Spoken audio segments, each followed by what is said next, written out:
양소영 변호사의 상담소.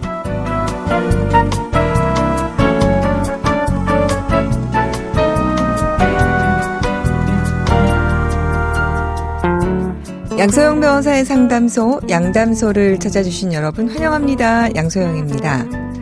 쉐어렌팅이라고 들어보셨나요? 쉐어는 공유란 뜻이고요. 페어렌팅은 양육이라는 내용인데요. 이 두 단어의 합성어입니다. 부모가 자녀의 일상 사진이나 영상을 SNS에 올리고 공유하는 걸 말한다고 하네요. 경험을 공유할 수 있다는 장점이 있지만 자녀가 동의를 하지 않았고 또 이것이 범죄에 악용될 수 있어서 문제인데요. 이런 문제를 해결하기 위해서 정부가 아동과 청소년의 개인정보 보호에 대해서 밑그림을 그리기 시작했습니다. 자, 아동 청소년의 이칠 권리 어떤 내용일까요?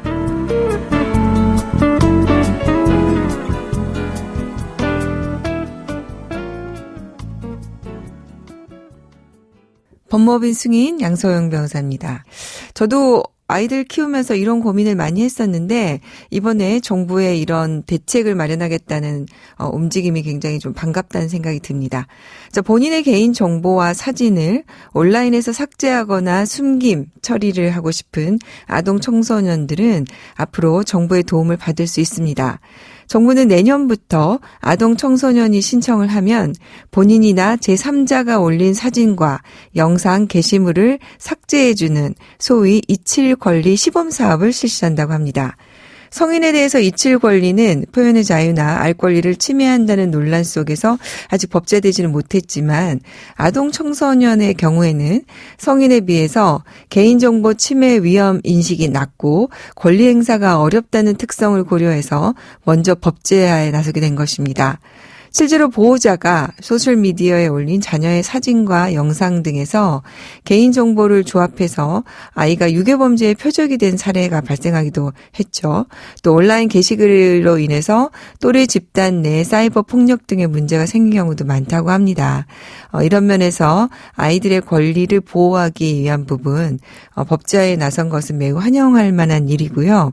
사실 이제 저희가 너튜브 이런 영상 이런 걸 보면서 자녀들을 대상으로 한 영상이 조회수가 많이 되면서 이게 약간 상업화되고 이랬을 때 그 아이의 인권은 어떻게 되나 저도 고민을 해본 적이 좀 있거든요. 그렇다면 이제 와서라도 이렇게 정부가 관심을 가진 것은 환영할 만한 일이고요. 어쨌든 현실적인 대책이 좀 나왔으면 좋겠습니다. 억울한 일을 당하셨나요? 변호사와 직접 상담해보세요. 양소영 변호사의 상담소. 화나고 답답하고 억울한 당신의 법률 고민 함께 풀어볼게요.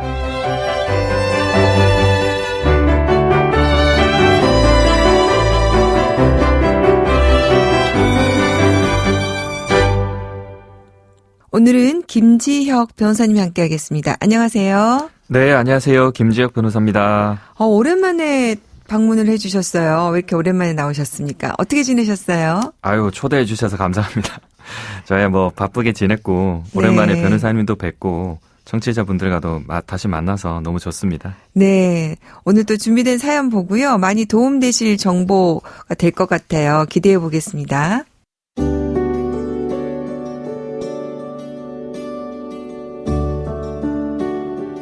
수도권에서 직장을 다니는 저는 몇 년 전 회사 앞에 작은 투룸을 얻었습니다. 회사가 외곽이라 출퇴근도 어려웠고 투룸도 전세로 1억이라 지금까지 열심히 모은 돈으로 들어갈 수 있었습니다. 그런데 투룸에서 살기 시작한 지 얼마 되지 않아 건물이 경매에 넘어갔다는 통지를 받게 되었습니다. 건물에는 열댓 가구가 살고 있었는데요. 모두 한꺼번에 같은 통지를 받았고 저를 포함한 이웃들은 약 1년간 경매 절차에 참가했지만 결국 1억 원 중 한 푼도 배당받지 못했습니다. 저는 한순간에 전 재산을 날리게 됐습니다. 어떻게든 보증금을 회수하려고 방법을 찾아봤는데요. 당시 공인중개사 사무실에서 계약을 할 때 받았던 1억 원 공제증서가 생각났습니다. 저는 이 공제증서를 통해서 배상받을 수 있을까요?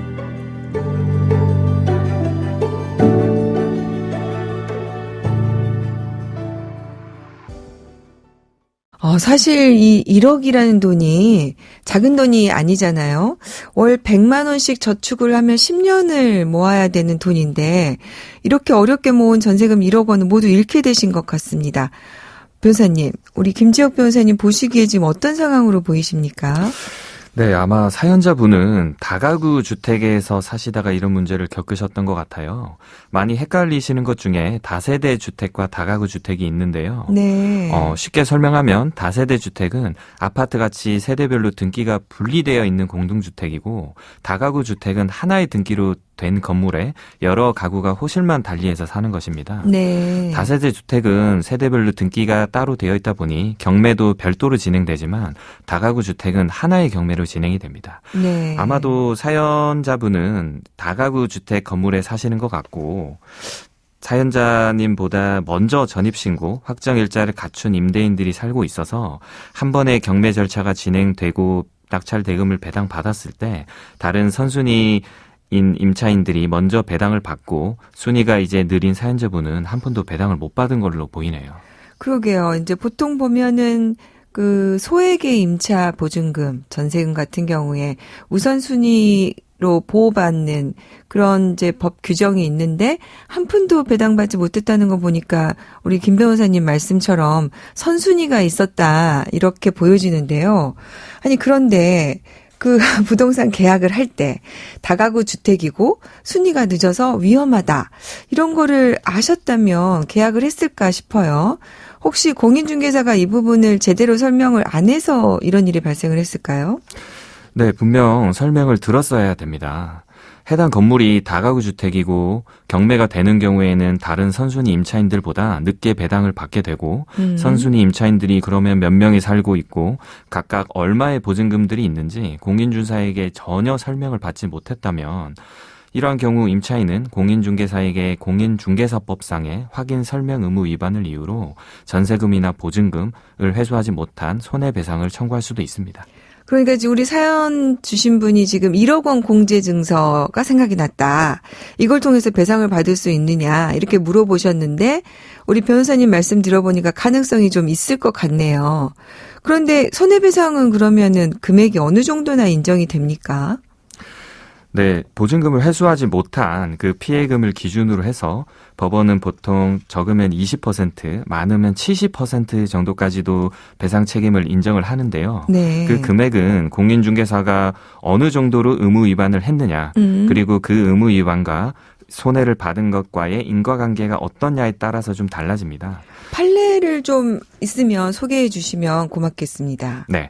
판례는 공인중개사는 중개 목적물의 권리관계와 담보가치, 임차인의 보증금 회수 가능성에 대해서 확인하고 임차 의뢰인에게 상세히 설명할 의무가 있으며 네네. 특히 다가구 주택의 일부에 관해 임대차 계약을 중개하는 경우에는 단순히 부동산 등기부상이 표시된 근저당권 등의 권리관계를 확인 설명하는 데 그쳐서는 안 되고 네. 다가구 주택 내에 이미 거주해서 살고 있는 다른 임차인의 임차 계약 내역 중 임대차 보증금, 임대차 시기나 종기에 관한 자료를 임대인에게 요구를 해서 이를 확인하고 임차인에게 설명하고 자료 제시를 해야 된다고 판시를 하고 있습니다. 아, 그렇군요.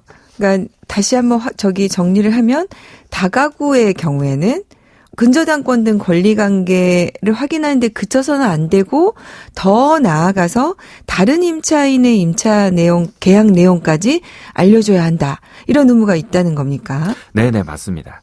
공인중개사 사무실에서 계약을 할 때 계약서 외에도 중개 대상물 확인 설명서라는 것을 함께 작성해서 임차인에게 맞아. 하죠. 요구합니다. 네. 네네.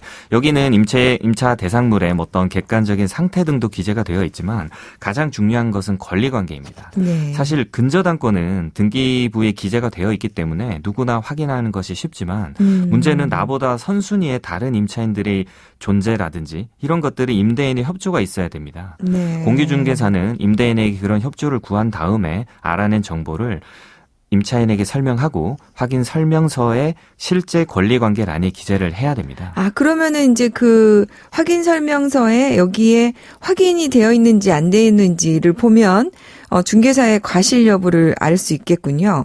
네네, 맞습니다.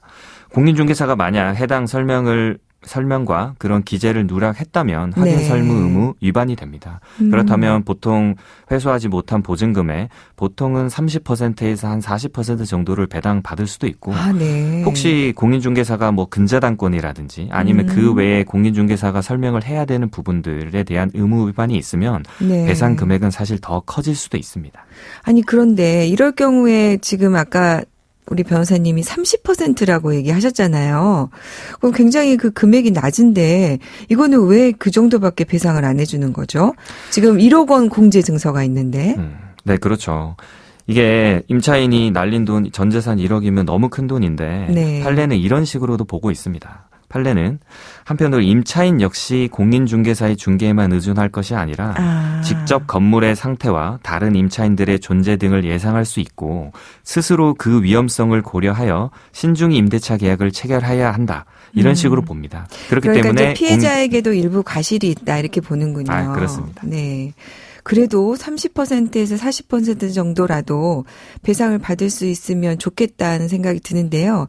지금 1억 원 공제 증서를 받았다 이렇게 되어 있습니다. 그러면 이제 이걸 기초로 해서 받는 겁니까? 네, 보통 개업 공인중개사는 한국공인중개사협회에서 운영하는 공제 상품이 가입이 되어 있고 우리가 보통 받는 1억 원의 공제 증서가 바로 그 증서입니다. 네. 이것만 있으면 무조건 받을 수 있습니까? 그런데 그 공제 증서가 있다고 해서 무조건 1억 원을 배상해 준다는 의미가 아닙니다. 네. 공제에 가입한 공인중개사의 책임이 인정이 되는 경우에 그 결정된 손해배상액을 그 1억 원의 한도에서 네. 공제 사업자가 대신 지급해 준다는 것입니다. 결국에는 이제 어쨌든 법적인 판단을 좀 받아야 된다는 의미네요. 네, 맞습니다. 뭐 한국공인중개사협회가 무조건 이런 책임을 인정하진 않을 테니까 그럼 이제 정리를 좀 해보면 어떻게 앞으로 진행하시면 좋을까요? 네, 사연자가 일단 계약 당시 다른 선순위 임차인에 관해서 전혀 설명을 받지 못했고 네. 확인 설명서에 기재도 없었다면 일단 전세금 1억 원에 대해서 공인중개사와 공인중개사협회를 대상으로 해가지고 네. 손해배상을 청구를 할 수 있습니다. 네. 다만 그 금액에 대해서는 아까 말씀드린 대로 공인중개사의 의무 위반의 정도에 따라서 뭐 적으면 20-30%, 많으면 60-70% 정도까지 법원 판결이 나올 거고 그 판결을 바탕으로 해서 뭐 공인중개사 협회라든 곳에 이행을 청구할 수 있을 것입니다. 네. 오늘 이런 내용으로 고민하신 분들이 꽤 많이 있으실 것 같아요. 오늘 김지혁 변호사님 도움 말씀 정말 감사드리고요. 변호사님이 이제 조언해 주신 대로 공인중개사가 설명과 기재를 확인 설명 의무를 다하지 않았다는 부분을 잘 입증할 수 있는 자료를 챙기셔서 일부라도 좀 회수하셨으면 좋겠다는 바람이 드네요. 변호사님 감사합니다. 네, 감사합니다. 양소영 변호사의 상담소 양담소는 내일 또 문을 엽니다. 끝곡 돌리파튼의 9 to 5 들려드릴게요. 양소영이었습니다.